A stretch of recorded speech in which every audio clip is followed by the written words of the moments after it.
Hey there, Wargamers, Justin the Arm Painter here, and today we're going to talk about fear.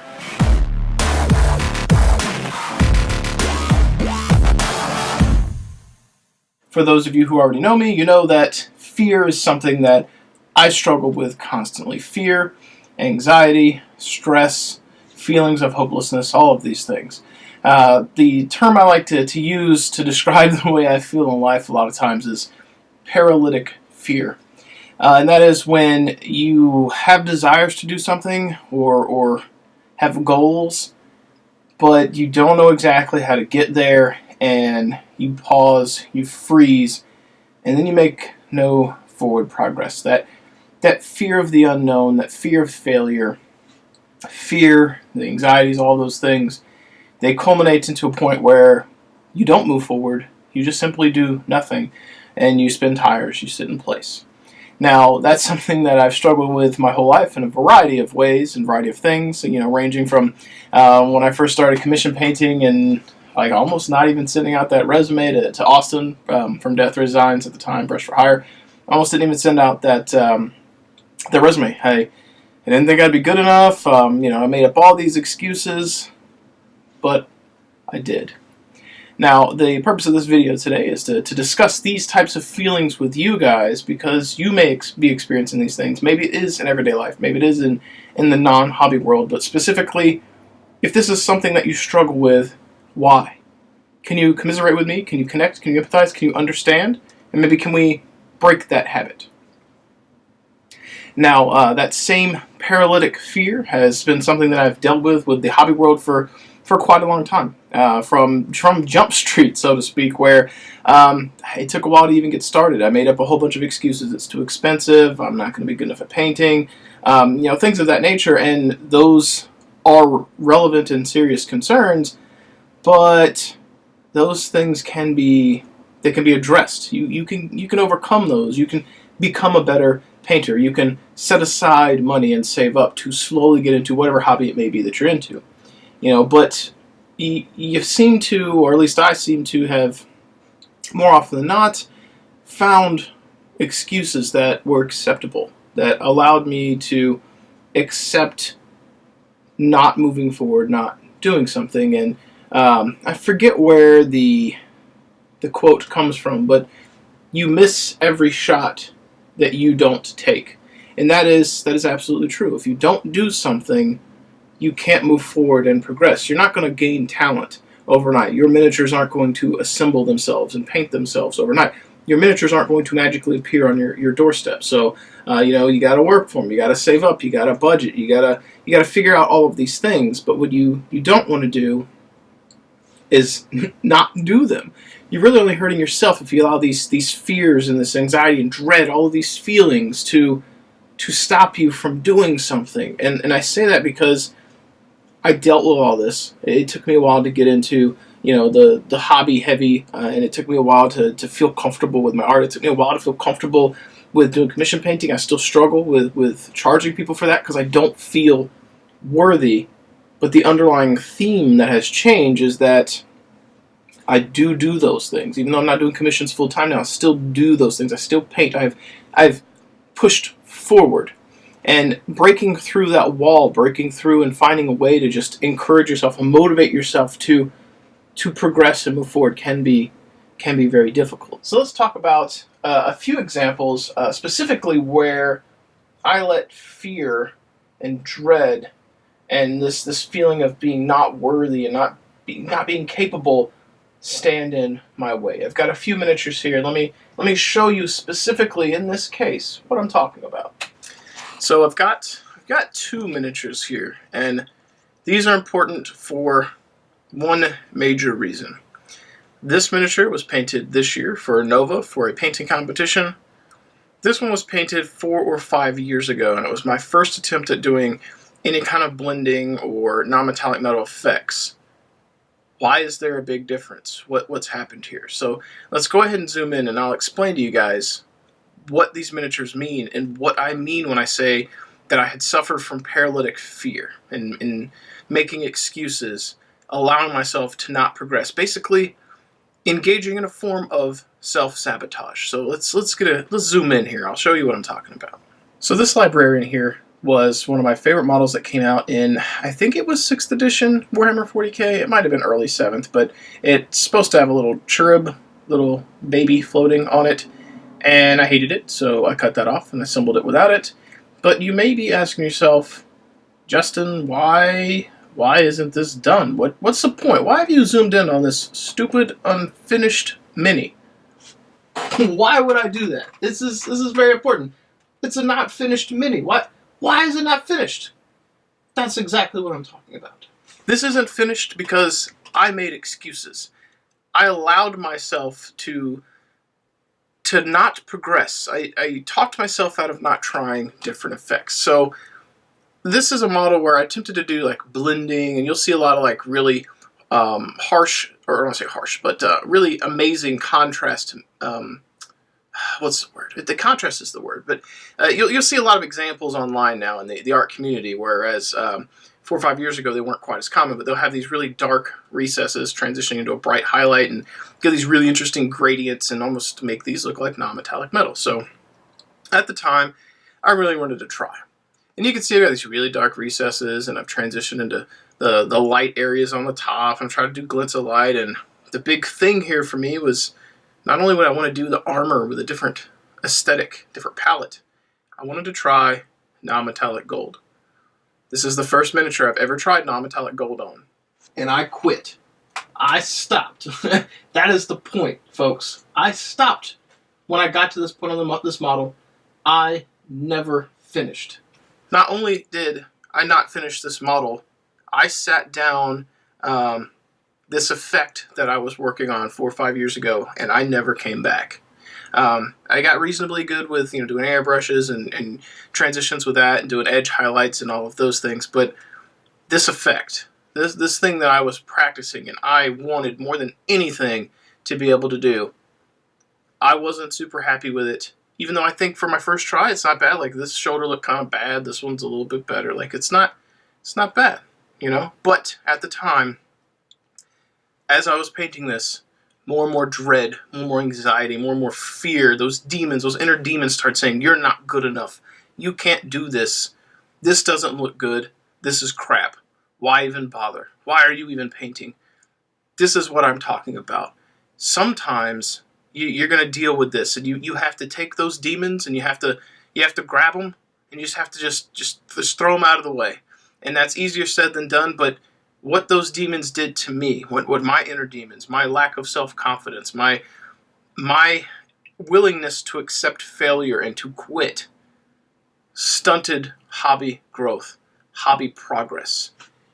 That's what this miniature means. That's why I'm showing it. I want you guys to see what I'm going through, what I did, and not make those same mistakes. Don't quit. That's what I'm getting at. Don't quit. So I tried these effects. I sat him down. I never finished it. Not only is this a tragedy in and of itself because I never finished it, I missed out on valuable time to progress and practice, but I never finished this damn mini. He's not done. If you have followed me for any length of time on Twitch or with the stuff I do at Death Ray Designs and our battle reports or social media, I don't even play Ultramarines anymore. Now, depending on your chapter compliance, you may have a blue armor and a colored shoulder pad for your chapter anyway, but he's got a blue chapter or blue shoulder pad. Why? He was going to be an Ultramarine. My first army. I don't even play him anymore. I cut ties. I sold everything off that army that I could that was unpainted. I have painted stuff sitting around, but I don't play. This guy was built, painted to this state, while I still played them as my main army, my first army. Never finished him. I denied myself the ability to play with this model, the excitement of finishing this model, the ability to share this model with other people, and more importantly, again, I cannot stress this enough, I stunted hobby growth because I quit and I allowed myself to fail. Now, is it a failure to have gotten him to the state he is? No. The failure is that I allowed myself to give up. I allowed myself to talk myself out of working on a miniature. And at the end of the day, if this looked like complete trash, finish that damn mini and move on to the next. Don't quit. Don't stop. If you're not happy with it and you want to start over, that's fine. But the point is, don't quit painting, because you're not going to develop talents by sitting in front of the TV playing video games. You're not gonna get better at something if you don't practice it. That's just not how it works in this world. And that's something I harbor even more resentment in myself for not finishing this, for quitting, for allowing those types of feelings to stop me from painting.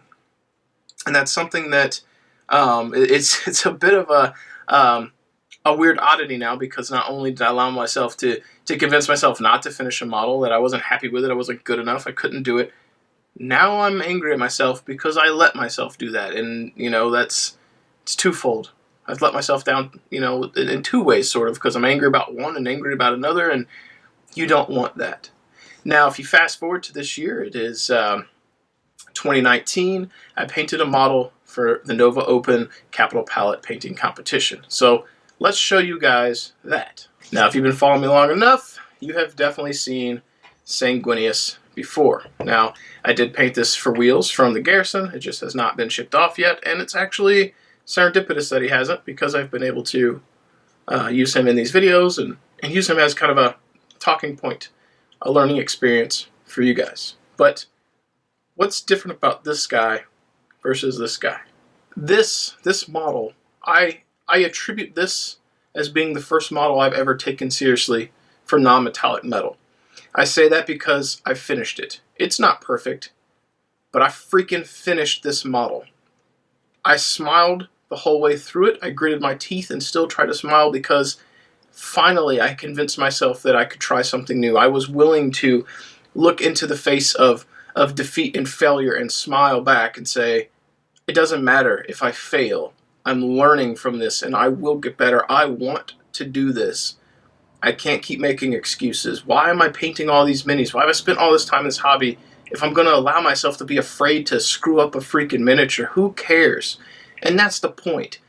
This model looks good to me. I did not place with it. I didn't even get any feedback from the judges at the convention, which is very unfortunate. But I'm happy with it. He looks awesome. But the thing that is sad is that it took me 5 years or so to convince myself to paint this style of armor. And this is the first one I've completed. I could have finished just these small elements on this guy 4 or 5 years ago. And then I could have tried another miniature. I could have picked up a Custodes mini and tried that when it came out. I could have tried painting non-metallic silver on a Grey Knight. I could have tried painting one of the bajillion Blood Angels that I've painted for wheels from the Garrison with this type of non-metallic gold effect or this transition on the armor, and pushed the gradients and practiced. That's what I'm saying. I missed out on 5 years of trying new techniques because I was complacent, and I allowed fear and anxiety and dread and the easy way out, quitting. I allowed that to stop me, to stop my growth. That something comforting about quitting at the time, but in the end, when you look back, you're losing that valuable hobby time, that progress, that ability to move forward. And if you look, it's night and day. Like there's a little bit of promise on this, but this guy looks really cool. And not only was this my first attempt at air quotes, first attempt at non-metallic gold and finishing a model, it was basically the same thing for the silver, and it turned out really good. The thing to take away from this is that I finally convinced myself to finish something. And not only did I finish this and work on the non-metallic golds, I really worked hard trying to push the detail on his face. I worked on this cat, right? His little leopard cheetah thingamajig, whatever that is. I tried a little bit of non-metallic silver on his gun down here and his blade to try to make that look different than his actual sword. Did the cheetah leopard print dealios. I did the freehand, very light freehand on his shoulder. Like all of these effects, and these aren't because I sat there and practiced for 5 years. This is because I sat down one day and I said, I want to paint this. I want to do this for someone. I want to enter in a competition. And by God, I'm going to finish this damn model. And I tried. And it could have turned into a dumpster fire. It really could have. But I tell you, had I failed, had this model turned out poorly, it would still be my model.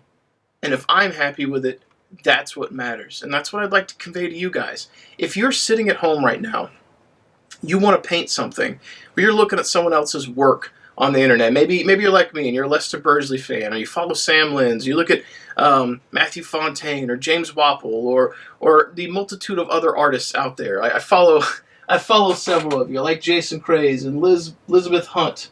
or Liz Hunt and Elizabeth Beckley, and I follow so many artists. There's a bunch of like dudes from Russia or Poland that's names start with a D or something I can't pronounce, that you do the stupidest, most amazing, ridiculous freehand, and you inspire me now. But there was a time when I would look at what you do, and it would actually make me want to stop. And that's a joke sometimes. You're like, oh, well, hashtag quit.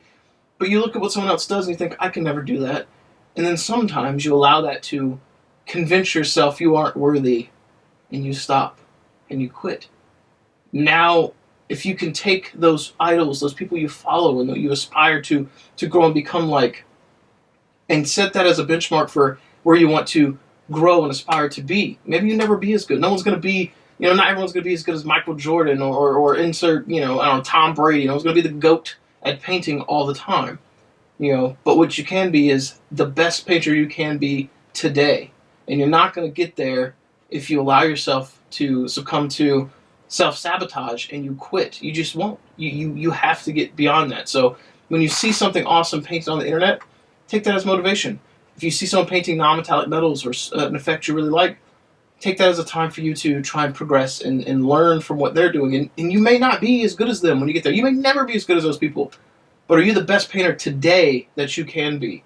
Are you going to be better tomorrow than you were today and yesterday? Or are you going to give up and quit and lose out on valuable hobby time? And this goes beyond just painting.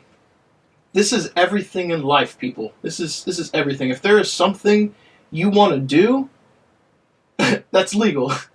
Go do it. Don't make excuses. Don't put it off to tomorrow. Oh, it's plenty of time. I'll get to it. Because one day you may be like me. I'm 32, and I wake up every day and I go, where the hell did the time go? It seems like yesterday I graduated high school. Yesterday I was in college. Yesterday I graduated college. And today I'm 32 years old. And I'm like, what is going on? And I'm telling you, time doesn't slow down. It actually seems to speed up, at least for me. And there is no time like the present. And I realize all of this is a cliche, every bit of it, but it's 100% true. And I get some satisfaction, some happiness out of seeing others grow as well at the same time that I'm trying to grow. And I want to motivate you and encourage you to become a better artist and not quit and not hit the same pitfalls and minefields that I walked through. I want to see you grow. I want to see your art. I want to see someone who starts today who is very new, a novice at painting. And I want to see them a year from now and them say, Justin, you inspired me. I may not be the best painter, but you inspired me to paint and made me believe that I could. And I started gobbling up all the tutorials and taking all the classes and following all these painters. And I want to show you this masterpiece, this piece that for me is the best thing that I feel I have done. I'm the best artist today that I can be. And then I want to see that. And it doesn't matter if that is a Golden Demon winning, award winning piece, or the best painting model I've ever seen, or eBay Pro painted. If it's the best you could do and you're happy, that's important. And to drive this home, I'm going to show you guys one more thing, and hopefully that will help inspire you guys to not make the mistakes that I have.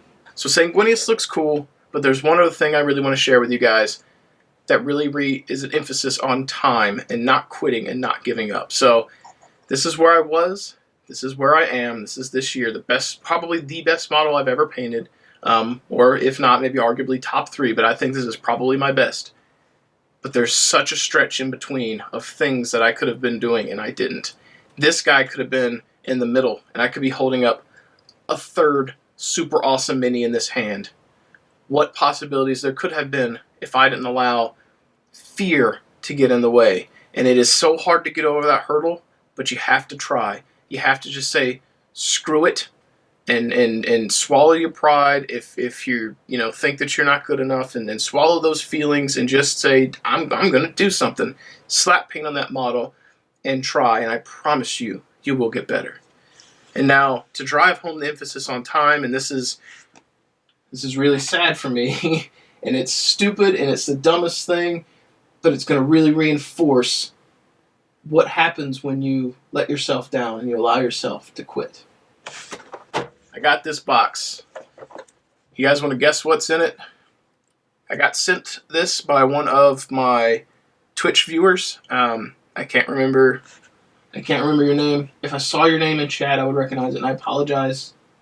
I'm feeling bad about it, but this was given to me by someone from the Twitch community. I got it in the mail, and he was super excited. And the reason he was excited is because I mentioned on stream that one of the models I always wanted to paint was this one, and I never bought it out of fear. And I'm going to flip this over and I'll show you what it is, and I'll explain to you what the problem was. So he sent me Reboot Gilliman. Now this is the Horse Heresy version from Forge World. It's not the GW one, which I think looks reasonably okay. I've wanted this model since the day it came out. I do not think it's the best Primarch they've ever put out, but you will notice he's still shrink wrapped. I've probably had this model a year and a half, and I haven't even opened it. I haven't opened this model because hand painting marble and getting the effect that is in the Forge World display art scares the teetotal shit out of me. I'm not sure exactly how to start. I'm afraid of failing. I'm afraid of having an expensive model and not doing well on it. And therefore, I never opened it. I never built it. I never tried. I don't even play Ultramarines anymore. I gave up on that army for something that, fluff-wise, I enjoy more. I do enjoy the Dark Angels more, but this is the leader of my first army ever. The first set of minis that I ever painted was Ultramarines. He's the leader. I wanted him so bad, and I allowed myself to tell myself that I couldn't, and I never did it. It's still on my list of things to do. It's still a fear in the back of my mind, but that's paralytic fear for you. This is what it'll do. You have minis that sit around, and they don't get painted. So yes, I could build it. Yes, I could fail, but I can fail and learn something, and then that failure is not really a failure. It's a learning experience, and that's what's important. But sometimes I realize that it's hard to get over that hump. It's hard to say, I'm going to do this. It's hard to pick up this $130 model or whatever and say, screw it. I'm going to do the best I can and really go all out. That's a hard hurdle to get over. And why I could do it for Sanguinius and not Gilliman, I can only attribute to the fact that who this was for. For me, it's a little easier to do stuff for other people sometimes than myself. But you got to get over that, folks. You got to try. You got to be willing to fall down, but you got to make sure you get back up again, pick up those hobby brushes, and paint some damn models and get them on the table. Get that progress, get better, because you're not going to get better if you don't actually try. And on that note, folks, I'm going to stop beating this dead horse. At the end of the day, I want to see you succeed. I want to see you learn from my mistakes. I don't want fear to rule your life and govern what you do in every aspect. Go out there, do what it is you want to do in life and succeed. Maybe you're just briefly passing by and this video is making you feel good. Maybe you want to get better at painting. Maybe you want to do something grand in your life that has nothing to do with the hobby world. What I'm talking about is still important. And I want you, whoever it is out there that's seeing me, this beacon in the light, or beacon in the darkness rather, that's being broadcast out there through YouTube land and social media world, I want you to see this. I want you to feel good and know that you can. You can do whatever it is that you want to do. On that note, I think we're going to wrap up today's T.A.P talk. I think that's what we're going to start calling these when I sit down and just ramble about something. But if you enjoyed this, I encourage you guys to hit that like button, subscribe to the channel, ding the little bell so you get alerts when we put up new content, and leave a comment down below if you have any examples of how fear has dictated what you do in life. If you've overcome it, what have you done? How have you improved? You know, let's hear your stories and share and be a community together. If you'd like to support the channel, make sure you also check out deathraydesigns.com. If you use the coupon code GETAMPED10, you'll save 10%, and a portion of that will go to me, and it'll help me to continue to produce content. If you really want to be a super supporter, though, make sure you check out Patreon, see the pledge tiers we've got. Even if it's something really small, every little bit does help, and these videos could not be done without you guys. I have a lot of stuff going on in life, and I'm trying to carve out as much time as I can to do hobby videos, painting videos, tutorials, and stuff like that, but the Patreon support really does help me do this. It helps carve out some time out of my weeks so that I can do some filming, and I've also got some cool swag stuff to get back to you guys as a thank you for your support. As always, folks, I'd like to thank you again for hanging out with me today. Keep painting, keep rolling those dice, and I will catch you next time.